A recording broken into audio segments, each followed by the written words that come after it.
বন্ধুরা একের সাথে আপনারা দেখতে পাচ্ছেন দুইটি খবর। ১৭ জন বাংলাদেশি নাগরিক ভারতে এসে ধরা পড়লো। কিভাবে ধরা পড়লো, কেমন করে ধরা পড়লো, কে ধরলো, সেগুলোর বিষয়ে আমি আপনাদেরকে বলবো। এবং এই এক সপ্তাহের ভেতরে যে মোট ৩১ জন বাংলাদেশিকে মেঘালয় পুলিশের তরফ থেকে ধরা হলো, সেগুলোর বিষয়ে আজকে আমি আপনাদেরকে বলবো। তার সাথে বৃহস্পতিবারে রারাপাড়া ব্লকের আন্ডারে একটি বিদ্যুৎ উন্নতির জন্য 11 এবং 33 কেভি ভোল্টেজ উন্নতির জন্য একটি সাব স্টেশন ইনোগ্রেশন করা হয় এবং সেই ইনোগ্রেশনে ৬.229 কোটি টাকার স্যাংশন করা হয়েছে। অনুষ্ঠানে উপস্থিত ছিলেন মুখ্যমন্ত্রী কনরাড কে সাংমা, তার ওয়াইফ মেহতাব চান্দি, পাওয়ার মিনিস্টার আবু তাহের মণ্ডল, রাংসাকোনার এমএলএ সুবীর মারাক এবং MEPDCL এর অফিসারসেরা এবং রাংসাকোনা সমষ্টির মানুষেরা। মুখ্যমন্ত্রী কনরাড কে সাংমা অনুষ্ঠানে বলেছে যে এডিবি একটি কোম্পানি, যে কোম্পানির সহযোগিতা এবং ভারত সরকারের সহযোগিতায় যে অনুষ্ঠানটি করতে পেরেছে বা যে উন্নতির প্রকল্পটি হাতে নিতে পেরেছে, যার জন্য মুখ্যমন্ত্রী কনরাড কে সাংমা ভারত সরকারকে কৃতজ্ঞতা জানিয়েছে। এর সাথে রাংসাকোনার এমএলএ সুবীর মারাক, তিনি মেঘালয় সরকারকে ধন্যবাদ দিয়েছেন এই ধরনের উন্নতি প্রচেষ্টা হাতে নেওয়ার জন্য এবং ইনোগ্রেশন করার জন্য। তো এর সাথে আরো বলেছে রাংসাকোনার যে রোড কানেক্টিভিটি আছে সেগুলো উন্নতি করার জন্য ৮ কোটি টাকার স্যাংশন করা হবে বলেছে। যে বাংলাদেশ থেকে ১৭ জন নাগরিককে বৃহস্পতিবার সকালে সবরিবাড়ির যে বাস স্টেশন বর্তমান আছে, যে ব্রিজ ছিল, যে এনএসি ভাঙা ব্রিজটা ছিল, সেই ব্রিজের ইপার এবং ওপারে যে গাড়িগুলো রাখা হয়েছে, যে গাড়িগুলো গুয়াহাটিতে গোয়ালপাড়াতে যায়, সে গাড়িগুলোতে এসে কি করলো, ২ জন মহিলা সহ ১৭ জন বাংলাদেশি এসে গাড়িতে ওঠে এবং গাড়িতে ওঠার পর এবং পরিবারের কিছু মানুষ বা এনজিওর কিছু মানুষ ও তারা সহ হেলিডিগঞ্জের পুলিশ এসে তাদেরকে গ্রেপ্তার করে এবং তাদেরকে যখন অনুসন্ধান করতে আসে, পুলিশ অনুসন্ধান করতে এসে গাড়িতে ঢোকে এবং গাড়িতে চেক করার পর দেখা গেল এবং তাদেরকে বলা হলো যে কারা বাংলাদেশি আছেন তারা একদিকে যান এবং কারা ভারতীয় আছেন তারা একদিকে যান।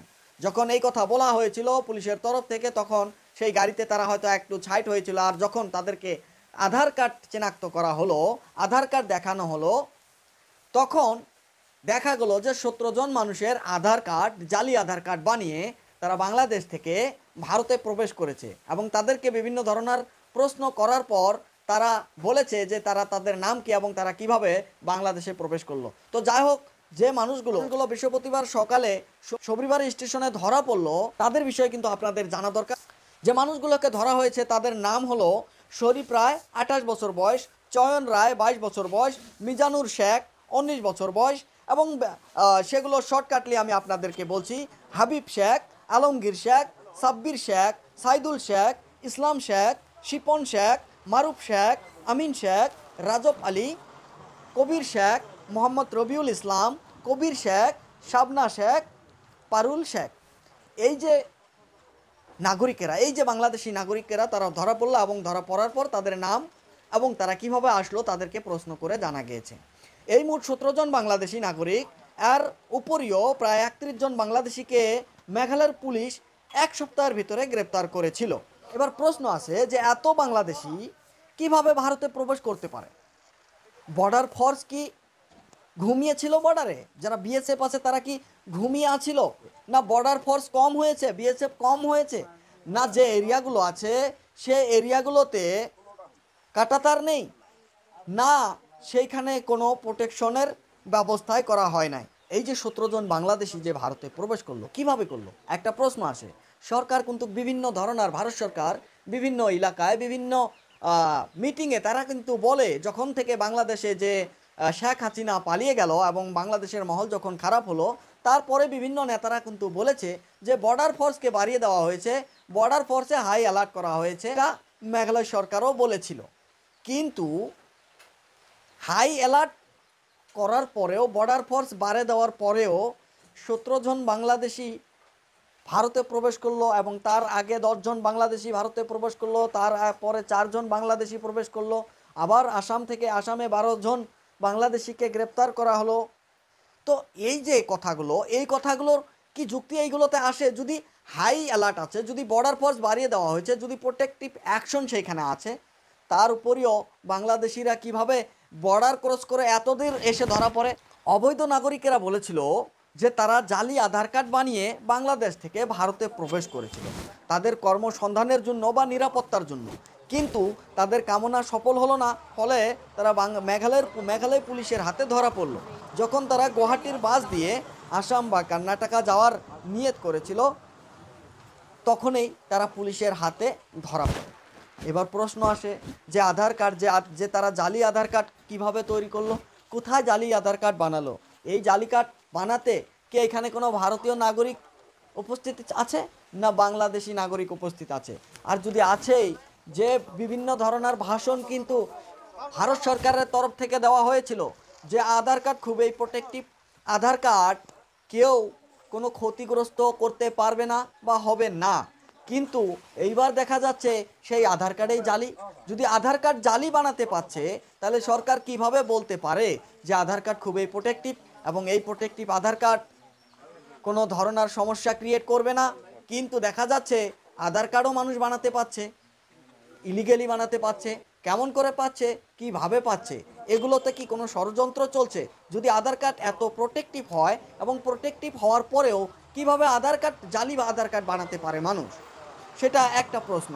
ইনফরমেশন থেকে জানা গিয়েছে যে বর্ডার ফোর্স তাদের পায়ের নিশানা দেখে, যখন তারা পার হয়ে এসেছিল, আসার পর পায়ের নিশানা দেখে সন্দেহ করার পর তারা পুলিশ ফোর্সকে জানিয়েছে এবং তারপর তারা এখান থেকে কাজ চালিয়েছে। বা যখন বাংলাদেশে এন্ট্রি করেছিল তখন কেন্দ্র ফোর্স বিএসএফ কি করেছিল? এইখানে কি নতুন কোনো ষড়যন্ত্র চলছে? জাতির নামে কোনো এনআরসি ধরনের আইন বানানোর চেষ্টা হবে? এই ধরনের প্রশ্ন আছে, কারণ বিএসএফ কেন্দ্র সরকারের হাতে, আধার কার্ড কেন্দ্র সরকারের প্রোটেক্টিভ স্থানে, তার উপরেও আধার কার্ড জালি বানানো হচ্ছে। বিএসএফের এরিয়া থেকে এক সপ্তাহের ভিতরে একের পর এক বিভিন্ন জায়গা থেকে বাংলাদেশের নাগরিক ভারতে প্রবেশ করছে। কথায় আছে, দেশের ফকির ভাত পায় না, বিদেশের আমদানি। দেশের ফকির ভাত পায় না, বিদেশের আমদানি, এটা কিন্তু একটা কথা আছে। এই কথাটা এই জন্য বললাম কারণ এর আগে 28 সেপ্টেম্বরে ডালু ও আমপাতির মধ্যে SS-12 একটি চেক পয়েন্টে, পুলিশের চেক পয়েন্টে এসে কি হলো, বাংলাদেশি নাগরিক ধরা পড়লো। অথচ বর্ডার ফোর্সের কোনো সিস্টেম নাই যে অত দূর থেকে এসে চেক পয়েন্টে ধরা পড়ে বাংলাদেশি। বর্ডারে কি করছে বিএসএফেরা, সেটা একটা বড় প্রশ্ন আসে এখানে প্রশ্ন এই জন্যই বড় আসে, মেঘালয় থানার পুলিশের যে চেক পয়েন্ট থাকে বা মেঘালয়ের যে চেক পয়েন্ট, সেই চেক পয়েন্টে এসে ধরা পড়ে, কিন্তু বর্ডারে ধরা পড়লো না। এটা একটা বড় ব্যাপার এখানে চলে আছে মনে হয়। আর সেই চেক পয়েন্টে 10 জন বাংলাদেশি নাগরিককে ধরা হয়েছিল। 2 দিন পর আবার গারো পাহাড়ের তুরা থেকে আসামের গোয়ালপাড়া জেলায় যাওয়ার পথে 4 জন বাংলাদেশিকে ধরা হয়েছিল।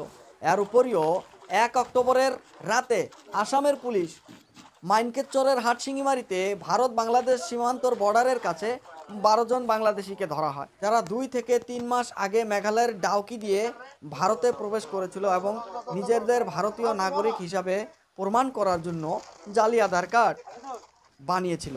এইবার বন্ধুরা কমেন্ট করে জানাবেন যে মেঘালয়ের পুলিশ ভালোভাবে কাজ করছে, রাজ্য সরকার ভালোভাবে কাজ করছে, কিন্তু কেন্দ্র সরকারের যে ফোর্স আছে, কেন্দ্র সরকারের যে ডিফেন্স আছে, সেগুলো কিন্তু ভালোভাবে কাজ করছে না।